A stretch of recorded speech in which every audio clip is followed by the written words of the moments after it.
Hello, welcome back to these videos where we learn English every day.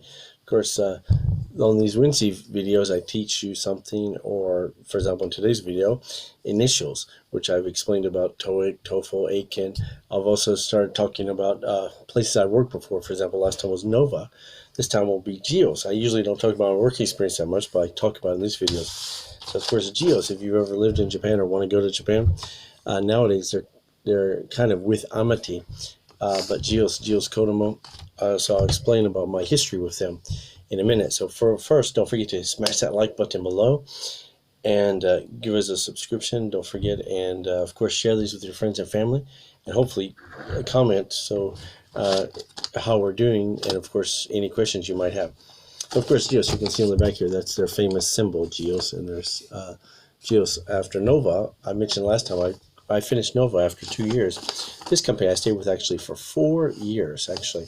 By the way, before I start, I should say GEO stands for Global Educational Opportunities and Services. So they were very famous. If you know Amity in Japan, maybe I'll talk about them later. Ian, Amity, they used to be together with GEOS. The two owners started together back in the 70s. And it's 73, I think, and in 1989, Ian and GEOS separated, and so they went their separate ways. So, of course, my GEOS experience. So I was lucky enough to be one of the first 8 foreigners hired in Japan. So GEOS, until the year I started, when did I start? 2003. They had always hired. So 30 years of experience. They only hired overseas, brought foreigners into Japan, usually trained them overseas, and then brought them into Japan to teach. So, but I was part of a pilot program they did for only, I think, 1 year and a half. They gave it up, actually, for a variety of reasons. But so I was lucky enough to be one of the first 8 foreigners in Japan to ever be hired by them. I was in the second group. There was a group before me, 4 people, and then 3 weeks later, 4 people. So actually, one of my coworkers, Sean, worked with me in Guma. He was actually part of the first 4 people, and I was part of the second 4 people. So he had experience like me with Pepe English School, of course. He worked for them for 3 years, and then worked with me. And then I was, of course, so I quickly, in GEOS, the reason I changed, I should say why I changed. I love Nova and how Nova taught.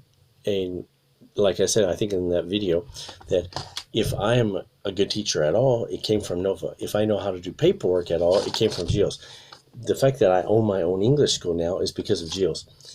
GEOS pushes more of the sales and the paperwork, where Nova pushes more of the teaching. So actually at Nova, you're not allowed to know anything about sales, and you're not allowed to know the price. My GEOS coworkers were surprised by that. So I had no idea the price at Nova until after I was gone, years later.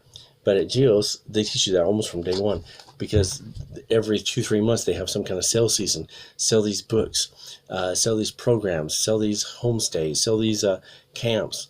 There's always these sales patterns, and there's almost no salary benefit to you, but you're just used to it. You'll see these sales all the time to your students. So of course the reason I changed, though, was Nova was I enjoyed it, but GEOS, the global in GEOS, was Nova was very strong in Japan. At the time when I worked for them, 50% of Eikaiwa students in Japan were members of Nova. So all the other competitors put together, less than Nova. So, but the reason I left was because GEOS advertises global. They had, at that time, they had places in Hawaii or in Boston or Vancouver or Toronto or Australia, England, South Africa. They had places, I think 47 or so around the world. So I thought at that time I would leave Japan soon. And when I leave Japan, I want to have experience with a company that can help me transfer overseas. So exactly, I thought eventually maybe I'll transfer to Hawaii, and then from Hawaii I can transfer to Los Angeles, which is where I went to graduate school. And I love the weather there. So that's why I joined them. And I thought, of course, I could build my experience with them and like that. So I was lucky enough to build up. I was part of what's called a Big Jump program, which it's fast start. It's kind of give us a fast start or a quick start for our careers. Also because I already had an MBA, they were curious about that. So after only less than a year with them, I already became an area manager for my area, which included all of Guma and part of Niigata, yeah, part of Niigata, part of Tochigi, and north part of Saitama. So that was my area. I had about 8 or 10 schools in my area that I used to visit at least once a month, and I used to communicate with them all the time. So there was no actual, that's typical in Japan, but even though I was promoted to area manager, there's almost no extra incentive for the job. But I loved it. I worked constantly. I can remember at least once a season, I would stay there for 24 hours at the office. And we usually finish at 9. After 9, we don't get overtime in Japan, foreigners anyway. So I would still stay until 11 o'clock or midnight. I would stay until last train when I was the area leader because I loved it so much. And GEOS helped me in many ways, not just with paperwork, like I said. Teaching, I think in the NOVA video I explained, teaching is nonstop at NOVA. When you enter there, you only have about 2 minutes between lessons and you're boom, boom, boom, boom, boom. But for GEOS, because you don't have as many students, so at NOVA I had, they rotated, but I had 1,100 students, 650 in one school, 450 in another. At GEOS I had probably 50 students maybe, so much less. But of course, the reason for that is they come at their regular scheduled time every week. So they have a regular schedule. NOVA, they reserve the system. But at GEOS, they have come Wednesday, 5 o'clock. They come Wednesday every week at 5 o'clock. So because they're the same classmates, same teacher every week. So, but from that, from 12, so we would work, our schedule would be from 12 to 9, but probably most of the students would come between 6 and 9 at night, or 6 and 8 at night, or maybe kids might be 4 or 5. But probably in an 8-hour shift, 9 hours with lunch, you're probably teaching maybe 3 hours. So you have 6 hours of nothing to do.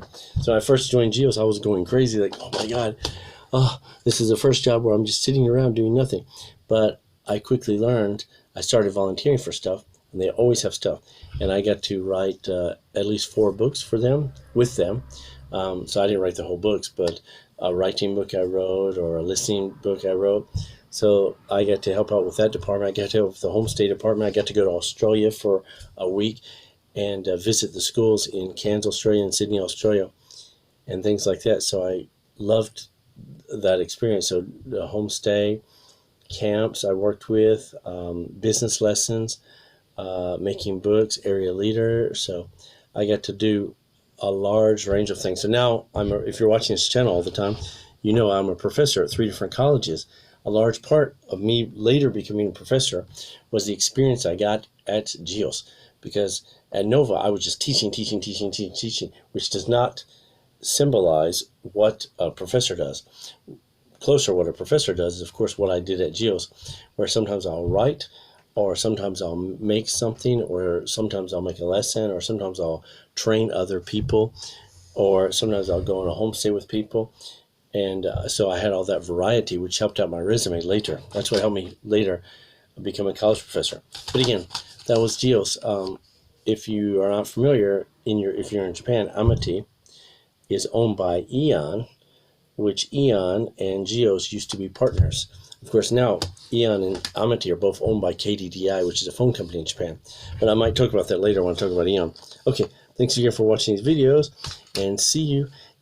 So don't forget to watch these other videos here, other teaching videos, other popular videos on our channel. Don't forget to subscribe, and hopefully you learned some new English today. So see you in tomorrow's video. Take care.